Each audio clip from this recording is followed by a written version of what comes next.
Welcome to Books on Air, the podcast that tells the story behind the book. It includes insights from authors about how they compose their work, what inspires them, and what they hope you'll take away from their book. Here's your host for this episode of Books on Air, Suzanne Harris. Welcome to the Books on Air podcast. I'm Sloan Fremont, filling in for Suzanne Harris. This is a podcast where listeners get the secret story behind every book. Joining me today is Sue Dawson, author of the book Pensioned Off, Baby Boomers Out to Pasture. This book is the story of a year in the life of a group of mostly new retired people and how they fill up their newly found freedom. They form a ukulele group, which ends up transforming their lives. Sue, I want to welcome you to the Books on Air podcast. Thank you. So let's start out by telling the audience just a little bit about yourself and what led you to write your book, Pensioned Off, Baby Boomers Out to Pasture. Okay, well, I was approaching retirement myself, and I've always been keen on writing. And in 2005, I wrote another book called Back on the Shelf because I had a little bit of time on my hands. And then I got really busy with work and life in general, and I didn't feel I had the time or the space in my head to write another one. But as retirement was approaching, I thought, maybe I could. And that's what led to this book. Okay, so can you set the scene for us and give us a little bit about the storyline for the book? Right. Well, they're just mostly ordinary people living in Auckland, New Zealand. I mean, so many books are set in like London or New York or whatever, but I thought I'd set this one in Auckland, which is New Zealand's biggest city, which isn't very big by your standards, but I thought it would give the characters more scope to develop their music journey. It's a group of people who are mostly newly retired, and they're looking for something to fill up their newfound freedom. And gradually they meet each other and form this ukulele band called the Pensionaries, and they sort of want to go around nursing homes and sing to old people. They don't think they're old. And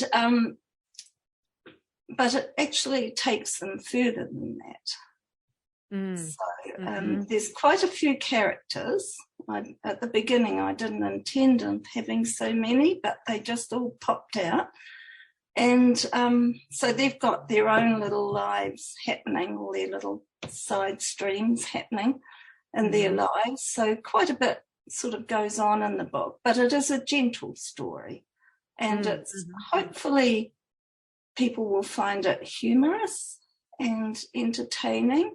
I mean, there's serious themes running through there as well. It's not all fun and frolics, but it's basically a gentle story. Because there's not really much written about that stage of life. I mean, there's a whole subgenre of the next stage of sort of shenanigans in nursing homes. There's quite a few novels written on those sort of things, but there's not much written about the newly retired. So I thought, well, there's something. And there's also not much written about ukulele players. Right. I wondered if I'd be able to make an interesting story about ukulele players because they're not like guitar players. Guitar players, you can bring in the substance abuse and the groupie groping and all that sort of thing and make quite an exciting story, whereas the ukulele scene is pretty clean. But, I hope I've managed to make it interesting. Yeah, and so you took two really niche subjects, right? The newly retired and then ukuleles, and you were able to pull that together into a story. And so when you were writing the story, were you drawing from your own experience after retirement and what that was like for you? To a certain extent, I was. One of the characters has quite a lot of me in her, even though I tried to portray her as quite the opposite build to me. She's sort of short and plump, whereas I'm tall and slimish. And that was to throw people off the scent that actually know me. But there's quite a bit of me in her. But so I did draw on my experience and the experience of other people that I knew. Mm-hmm, mm-hmm. So is there a favorite story from your book that you'd like to share with us? There's quite a lot happens in the book, but I'll introduce you to Russell. He's one of my characters. He becomes the bass player in the ukulele band. Okay. And he was an electrician, and he retired as soon as he could. And but he's finding, he needs some things to sort of get him out of the house, because he sort of feels like he's got underfoot syndrome, because he's got a rather domineering wife. So he puts quite a few different things in place to occupy himself, but he's always wanted to learn the bass guitar. I mean, he has a bit of a musical background because he played the rhythm guitar in a band when he was in high school. But he's always wanted to play the bass guitar. So he gets a teacher and learns the guitar, and he decides it might be time to find a band to play with. Mm-hmm. And so he puts an ad up, and this person replies, but he doesn't really know much about them. So he's turned up at a house for an audition. So I'll just read you a bit. Russell dragged his guitar and amplifier from the boot of his car. A loud jarring noise floated down the path to greet him, mixed with a strong smell that was vaguely familiar. It was kind of piney, herbal, and sour. It was there somewhere in his memory banks, but he couldn't quite place it. As he knocked on the door, a canine cacophony joined the mix. The door opened, revealing a girl dressed in black with excessive eye makeup and piercings. Is Ryan at home? Russell inquired nervously. Yeah, Ryan, I think it's your granddad. Cut it, guys, a male voice boomed. Sit, Armageddon. Sit, Trump, he commanded the dogs. Come in, dude.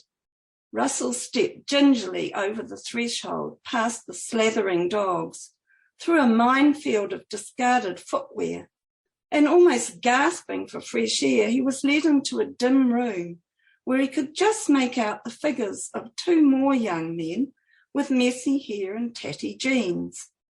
What sort of music do you play? Russell asked. Oh, I don't like labels, man, but if you really wanted to box us in, you could say we were a mixture of power music, crossover thrash, doomcore, and death industrial. Yeah, I think that about sums it up, thought Russell. He remembered where he'd smelt that stench before, when he was fixing wiring in the houses in the student quarter. This music, if you could call it that, was way too millennial for him. And he thought he was edgy because he didn't mind a bit of Led Zeppelin. I don't think I'm quite what you're looking for, boys, he said as he beat as hasty a retreat as he could through the obstacles of shoes, dogs, and industrial strength weed. Phew, I'm glad I'm not one of their neighbours, he told no one in particular, as he hightailed it back to his car, lamenting the state of modern music. I think we can all picture that scene too as you read it. Picture him going in there and experiencing that. But he did find a band in the end. Yeah. Good. That's good. Yeah. So as you were going through the writing process, what did you learn about yourself? That I haven't got the best powers of concentration. I already knew that because in my last book, my first book, it was written in diary form. And so I could just write a little bit, like even a paragraph or a couple of paragraphs a day is about my limit. Mm-hmm. And I got quite a bit done during lockdown because the characters almost became my friends in lockdown. Mm-hmm. Yeah, so that's basically what I learnt. Yeah, and what would you say, what words or themes would you use to describe your book? Well, I'd say in some ways it's a family story. It has a humorous side to it. It could be even partly senior rom-com. There's a little bit of a romantic thing happening there. Mm-hmm. And it's a book about ordinary people doing ordinary and extraordinary things. Yeah. And what would you say sets your book apart from other books? I think because it is humorous. A lot of books are very, they're quite intense. It's not one of those books. It's not a thriller, and it doesn't explore the sort of deep recesses of the human psyche or anything like that. So it's kind of a light relief book. And I think, well, in my own reading, I like to balance my reading with, between the serious and the not so serious. So I think, and I don't think there are enough of those lighter kind of books, feel-good fiction. I call it feel-good fiction. And so, and also because of the age group that I'm writing about. Right. And as we mentioned, you've got your book covers two niche topics, retirement and then ukulele group. So for anybody who's listening to the show that is maybe approaching retirement or newly retired, do you have any advice or any thoughts you could share with them on what it's like? Well, I just sort of felt when I retired, it was the right time to finish my working life, but in some ways I wasn't ready to not have some kind of job or some kind of purpose. So I have got a couple of voluntary jobs that are jobs in every sense of the word, apart from the financial. And so that, I think that's a good thing to do, because you still want, even though you've ended your working life, you still want to feel useful. You've still got something to give.